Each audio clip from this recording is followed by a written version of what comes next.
Shadow raises his hand to collect the rewards. Aside from the boss's 1,520 days of tradable lifespan, it also dropped several glowing orbs containing the untradable lifespan it had taken from other players. A cheerful girl waves at Shadow, asking him to sell them any items he doesn't need. Shadow silently thinks to himself that these people truly have no shame. He tells them they've arrived at the right time since there's something valuable in another location. If the price is fair, he can guide them there. The group excitedly agrees. One of the men tells a few others to follow him, but stops the girl named Yu, saying she can't go. When she asks why, he says bluntly that women aren't allowed.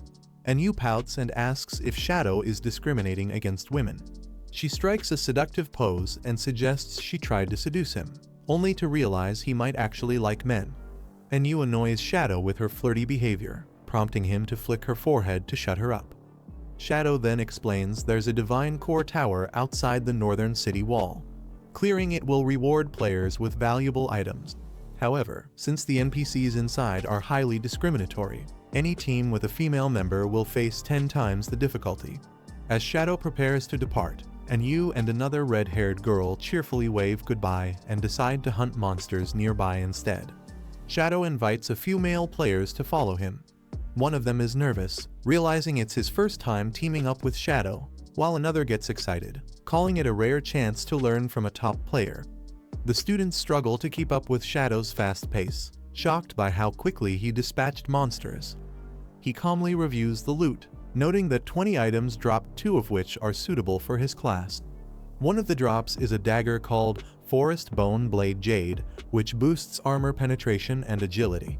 It also increases movement speed after dealing damage and gives a dodge chance during teleportation. Shadow equips a glowing new sword, impressed that its stats are nearly 80% higher than his previous one, and it also boosts strength, armor penetration, and agility. He also acquires a platinum-grade Shadow Blade skill card, which deals high dark element damage to nearby enemies and applies a random buff effect upon hit. Shadow evolves his Shadow Blade skill using 56 points, enhancing its base damage significantly. The upgraded version now deals damage in tiers from 600 to 1500 and has a chance to trigger a platinum-grade buff. It also reduces cooldown time by 78%. He walks through the ruined city, wondering where Wang Zhang and the others went. The streets are quiet as he moves forward alone. Meanwhile, one of the wounded teammates comments that even Shadow's walking speed is hard to keep up with. Another lies on the ground, saying he can't move anymore. The team struggles to keep up. One of them grabs another by the leg, dragging him while cheering him on. As the massive structure stands tall in the forest, Shadow looks at a large building and confirms this is the place. As they look up at the towering entrance, he explains that once inside, NPCs will challenge them. He adds that the stronger the players perform, the more valuable the NPCs' rewards become. Shadow mentions he will only use 1% of his strength for now. He encourages the others to go all out and defeat at least one gold-tier boss. A knight kneels under a dark aura in front of Shadow, who silently observes. A different knight, breathing heavily, gives a thumbs up and confidently promises to complete the task. Shadow warns them to communicate only through team voice chat and avoid being overheard by the NPCs.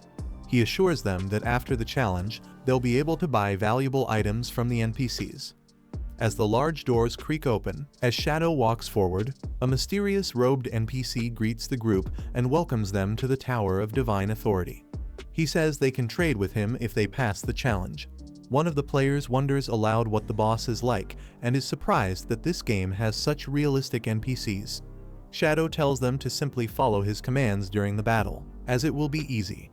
The other players ask for more details: how long the fight will take, how many phases the boss has, and what abilities it uses. Shadow walks ahead without replying. The team throws rapid questions at Shadow, asking about the boss type, skills, weakness, battle duration, and whether it has any named or instant kill abilities. One of them introduces a teammate named Steady Dog, noting he's cautious due to past trauma. Shadow ignores their concerns and abruptly says to begin. A teammate panics, saying they're not ready yet. The NPC raises his hand and declares the start of the challenge as dark energy swirls around him. a black tier boss with a monstrous open jaw and muscular build appears, marked as level 20 and gold grade. One player panics upon learning the boss is level 20, while their highest is only level 11. Shadow tells Wang Meng to charge in, and he immediately obeys. Wang Meng lunges at the boss with a golden shield strike, but is instantly bitten and torn apart in mid-air. The boss unleashes another powerful attack, slamming the others back with brute force. As two players are thrown away, one screams out in shock, calling out to Shadow. Shadow commands the team to follow his strategy: Archer to use Starfall Shot, Swordsman to use Triple Slash on landing. One teammate responds affirmatively. The Archer launches a barrage of arrows, landing multiple hits on the boss's open mouth and causing visible damage. The Swordsman follows up with spinning slashes that strike the boss head-on. The boss roars in pain and slams the ground with dark energy, releasing a powerful shockwave.